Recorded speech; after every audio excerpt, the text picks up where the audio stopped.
गर्भ के तुरंत बाद कराएं बच्चे का थायराइड TSH टेस्ट, अन्यथा बच्चा हो सकता है मंदबुद्धि। जी हां, नमस्कार। Delhi crime national Hindi news में आप सभी का स्वागत है और मैं हूं आपके साथ चंचल ठाकुर।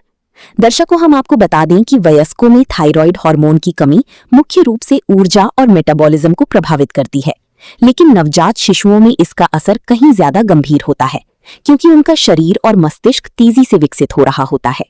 थायराइड हार्मोन मस्तिष्क की विकास में मदद करते हैं, खासकर जीवन के पहले 2-3 सालों में। ये हड्डियों और ऊतकों की वृद्धि को सपोर्ट करते हैं, जिससे सही ऊंचाई और शारीरिक विकास सुनिश्चित होता है।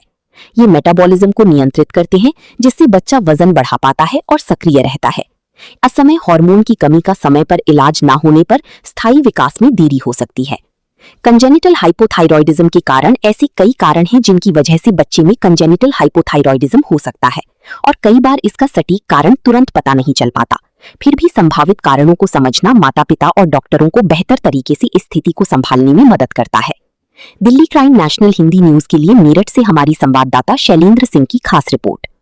जांच निकालने या दूसरे तीसरे दिन में बच्चे की हम अगर थायराइड का स्टेटस कर लें तो ये डायग्नोसिस हो सकती है और उसका ट्रीटमेंट हफ्ते 10 दिन के अंदर अगर स्टार्ट हो जाए तो बच्चे की IQ बिल्कुल सेम रहती है।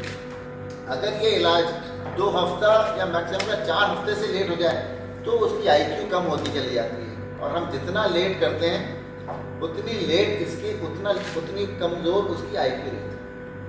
तो ये हमें सबको कहना चाहिए कि जो भी बच्चा पैदा हो उस बच्चे का जन्म के बाद थायराइड का टेस्ट होना चाहिए, या तो हम कॉर्ड ब्लड पे ही टेस्ट करा लें डिलीवरी रूम में। इसके लिए हमें ऑब्स्टेट्रिशियंस का बहुत सहयोग चाहिए, जिससे कि वो पेरेंट्स को हमें पहले से बताना रहेगा।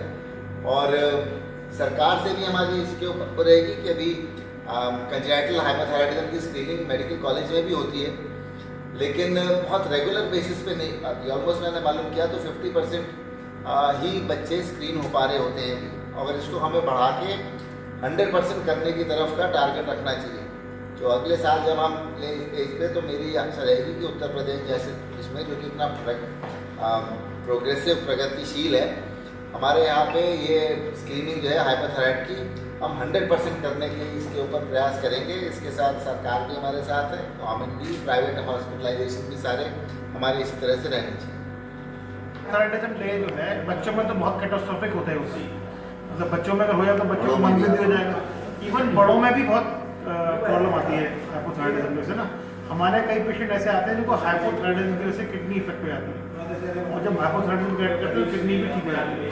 तो hypo as well as hyper both are very important है। जो भी पेशेंट का जो क्रिटिकली इल हो या फिर नॉर्मली भी इल हो, थकान रहती है, बॉडी के अंदर थोड़ा सूजन रहती हो, उनको थायराइड करा के रखना चाहिए। थायराइड अच्छा नहीं, जनरल हमारे डॉक्टर साहब बताएंगे, पर हमारे एडल्ट्स में तो एक्वायर्ड होता है और इडियोपैथिक भी हो सकता है, मतलब बिना किसी कारण के हो सकता है। थायराइड तो आमतौर पे बड़ों की ही बीमारी मानी जाती है। हमारे चैनल को लाइक करें, शेयर करें, सब्सक्राइब करें।